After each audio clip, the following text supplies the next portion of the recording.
નમસ્કાર TV9 ગુજરાતીમાં આપનું સ્વાગત છે। હું છું આપની સાથે હિરલ મહેતા। મહત્વના સમાચાર સામે આવી રહ્યા છે। રાજ્ય પોલીસ વડા વિકાસ સહાય દ્વારા એક બેઠકનું આયોજન કરવામાં આવી રહ્યું છે। દિવસે ને દિવસે રાજ્યભરમાં જે પ્રકારે અસામાજિક તત્વોનો આતંક વધી રહ્યો છે અને આ અસામાજિક તત્વોના આતંકને ડામવા માટે મહત્વની બેઠક બોલાવવામાં આવશે। 100 કલાક બાદ પોલીસના એક્શન પ્લાનની બેઠકમાં પણ ચર્ચા કરવામાં આવશે। કઈ રીતે અસામાજિક તત્વો સામે કાર્યવાહી કરવી તે અંગે પણ ચર્ચા કરવામાં આવશે। ત્યારે રાજ્યના વિવિધ જિલ્લાની લો એન્ડ ઓર્ડરની પરિસ્થિતિને લઈને ચર્ચા કરવામાં આવશે। ગોધરામાં આયોજિત ક્રાઇમ કોન્ફરન્સમાં વરિષ્ઠ અધિકારીઓ સાથે ચર્ચા કરવામાં આવશે। રાજ્યના તમામ આઈજી, સીપી અને એસપી બેઠકમાં હાજર રહેશે।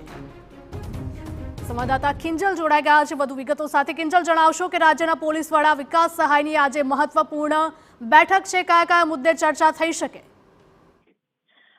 જી બિલકુલ હિરલ, એક દિવસની ક્રાઇમ કોન્ફરન્સ છે તેનું આયોજન આ વખતે ગોધરા ખાતે કરવામાં આવ્યું છે। મહત્વપૂર્ણ એટલે પણ છે કે 100 કલાકનું જે અલ્ટિમેટમ ખુદ કહી શકાય કે રાજ્યના પોલીસ વડા વિકાસ સહાય દ્વારા આપવામાં આવ્યું હતું, એક્શન પ્લાન તૈયાર કરવામાં આવ્યો હતો, તે ગઈકાલે રાત્રે પૂર્ણ થઈ ચૂક્યું છે અને તે દરમિયાન એસએમસી દ્વારા મહત્વપૂર્ણ કાર્યવાહી છે તે રાજ્યભરમાં જોવા મળી રહી છે। ખાસ કરીને જે કુખ્યાત બુટલેગરો છે, હિસ્ટ્રીશીટરો છે, તેમની જે સંપત્તિ છે તેને ટાંચમાં, ગેરકાયદેસર સંપત્તિને ટાંચમાં લેવી, તેની સાથે જ એક્શન લેવું એ અમદાવાદ, રાજકોટ અને સુરત સહિતની જગ્યાઓ પર જોવા મળી રહ્યું છે। પરંતુ આ કદાચ પૂરતું નથી।